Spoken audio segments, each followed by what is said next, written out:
Глядачі, ставте лайки, пишіть коментарі, тисніть на дзвіночок та обов'язково підпишіться.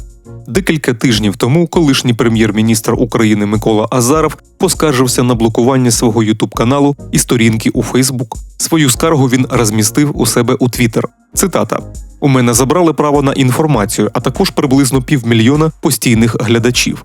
Мій ютуб-канал і сторінка у Фейсбук нарахували кожен понад 200 000 підписників. Американці заблокували все в один день, і в мене зникли всі матеріали, що накопичувалося понад 5 років», – написав він. «Маленькими кроками, але до великого результату. Разом переможемо», – прокоментував блокування офіцер ЗСУ Анатолій Штефан.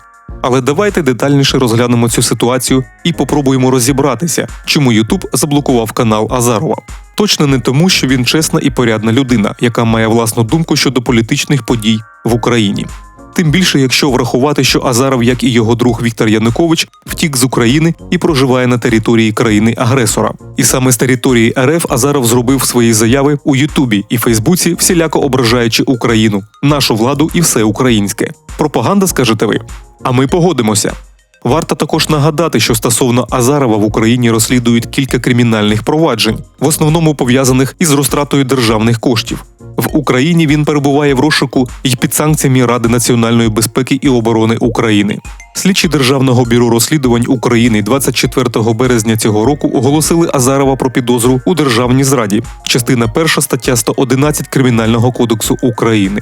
За даними слідства, колишній прем'єр-міністр у квітні 2010 року забезпечив погодження проєкту «Харківських угод» і закону про їх ратифікацію без фактичного розгляду цих документів уповноваженими органами. До слова, раніше Азаров розповідав, що проживає в Росії у статусі політичного біженця і зберігає українське громадянство. Проте, як вдалося з'ясувати журналістам, у Росії Азаров живе зовсім не як біженець і точно не буде. Колишній прем'єр-міністр України Микола Азаров безстроково орендує у російській влади 50 соток землі в селі Петрово-Дальнє на Рубльовці, елітному районі біля Москви. Про це розповіли журналісти-розслідувачі видання «Проект». Зазначається, що ділянкою володіє держава, а до кінця 2014 року нею розпоряджався оздоровчий комплекс Рубльово-Успенський управління справами президента. Невідомо, скільки Азаров платить за землю.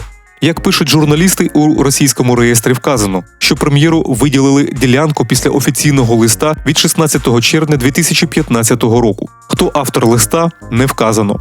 Крім того, дружина Азарова Людмила у 2014 році придбала ділянку у 15 соток з будинком в 1100 квадратних метрів поблизу ділянок чоловіка. Журналісти вказали, що аналогічні ділянки та будинок у Петрово-Дальньому коштують 370 мільйонів рублів – 143 мільйони гривень.